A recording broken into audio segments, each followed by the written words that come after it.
Buenos días. Gracias Laura y gracias a la organización de Art Talk por haber contado conmigo. Es un verdadero placer estar hoy aquí.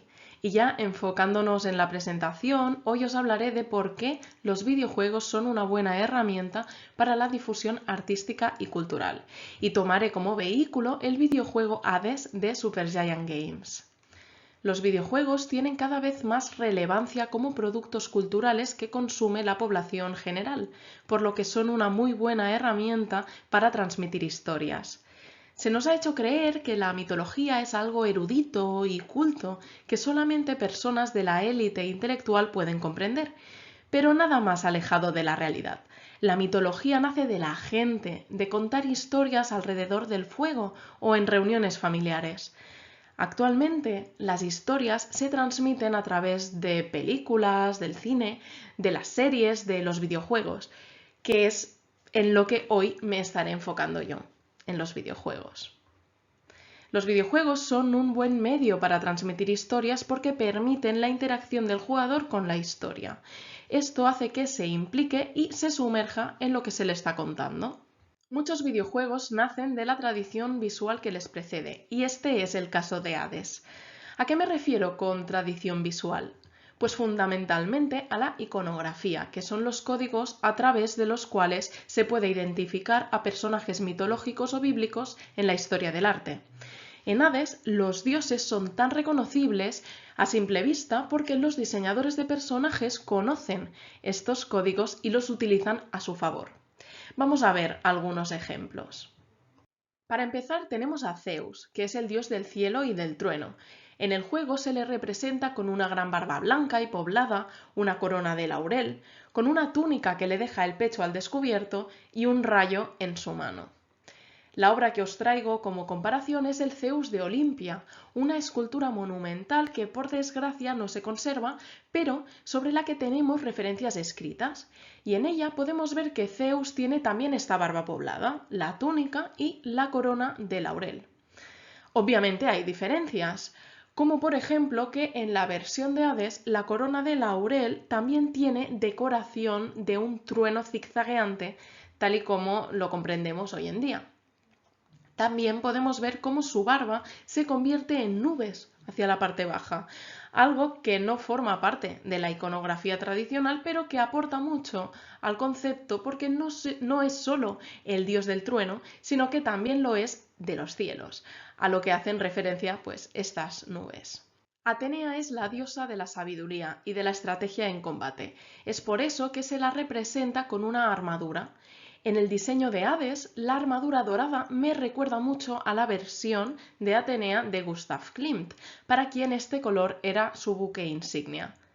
Algunos de los elementos iconográficos utilizados además de la armadura son el escudo, la cabeza de Medusa que podemos ver en su cintura y la lechuza que reposa sobre su mano como símbolo de sabiduría. En cuanto a Hermes, al ser el mensajero de los dioses y el dios del comercio, tiene un diseño muy dinámico que contrasta con lo estáticos que se presentan el resto de dioses. Iconográficamente utiliza el caduceo, las sandalias aladas y el casco alado que podemos ver en obras clásicas como esta pintura de Tiepolo que os he traído como comparación. Pero también añade algunos elementos innovadores como la bolsa llena de cartas que cuelga de su hombro derecho. Para representar a Afrodita, la diosa del amor y de la belleza, han elegido una variación de la Venus púdica, en la que se encuentra desnuda pero tapándose zonas íntimas con pudor. Podemos reconocerla por su desnudez, por esta postura púdica de la que os hablo, pero también por su larga cabellera y las flores que son un símbolo de fertilidad. Una iconografía muy parecida es la utilizada en El nacimiento de Venus de Sandro Botticelli, ampliamente conocido por todos. En este caso, Venus, o Afrodita, está también desnuda, cubriéndose con su cabello y rodeada de flores. Otro elemento más pop que encontramos en el diseño de la Afrodita de Hades es la forma de corazón que tienen sus cabellos, así como la elección del color rosa. Estos códigos son totalmente contemporáneos y sirven para que los jugadores comprendan fácilmente quién es esta diosa. Así pues, podemos ver cómo en el diseño de personajes se han elegido elementos iconográficos clásicos, pero a la vez se ha innovado en determinados aspectos para que sea más accesible y comprensible en la actualidad. Y más allá de la iconografía, también quiero hablaros de la narrativa, ya que obviamente es la mecánica principal a la hora de contar historias. En este caso, se nos presenta de forma fragmentada a través de conversaciones que entablamos con los distintos personajes. Resumiendo mucho, Hades es un roguelike en el que encarnas a Zagreo, hijo de Hades, y tu misión es salir del inframundo. Esta tipología de juego consiste en repetir una vez tras otra pantallas que se generan de forma aleatoria hasta lograr tu objetivo. Es decir, que tú intentas salir del inframundo hasta que llega un momento en el que te matan y vuelves a empezar, y así hasta que logras salir. La cosa es que en toda esta aventura van apareciendo los dioses del Olimpo que te entregan técnicas de combate para ayudarte a que salgas lo antes posible. Es en estos encuentros cuando hablas con ellos y te van contando sus aventuras y desventuras, relaciones con otros dioses, etc. Y escondido dentro de estas conversaciones encuentras una gran cantidad de mitos clásicos. El mito principal y al que se le da más importancia es el mito de Perséfone. Resumiéndolo mucho, consiste en el momento en el que Hades, el rey del inframundo, rapta a Perséfone. Su madre, Deméter, amenaza con no dejar germinar la tierra durante su ausencia y termina pasando 6 meses en la tierra y 6 meses en el inframundo. Y la historia, como os comento, no la conocemos de forma lineal, sino que nos la van transmitiendo varios personajes. Aquí os dejo a Deméter, quien explica la historia desde su punto de vista, pero en el juego también nos iremos encontrando a Hades, a Zeus y hasta la propia Perséfone. Cada uno nos dará su versión de la historia, como en la vida real, y en nuestra mente iremos construyendo lo que verdaderamente ha sucedido. Otro mito que cobra muchísimo protagonismo es el de Orfeo y Eurídice, una historia de amor trágica de dos amantes separados por la muerte.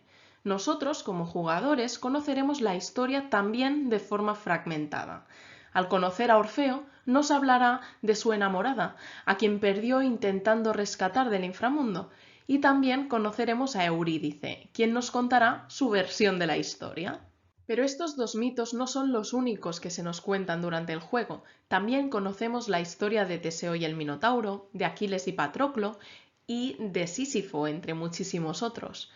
En definitiva, el juego está repleto de historias de la mitología griega y es un placer escucharlas de la mano de los propios personajes que las vivieron. Como hemos visto, los videojuegos constituyen un medio más para la transmisión de historias y por lo tanto para la difusión del arte y de la cultura.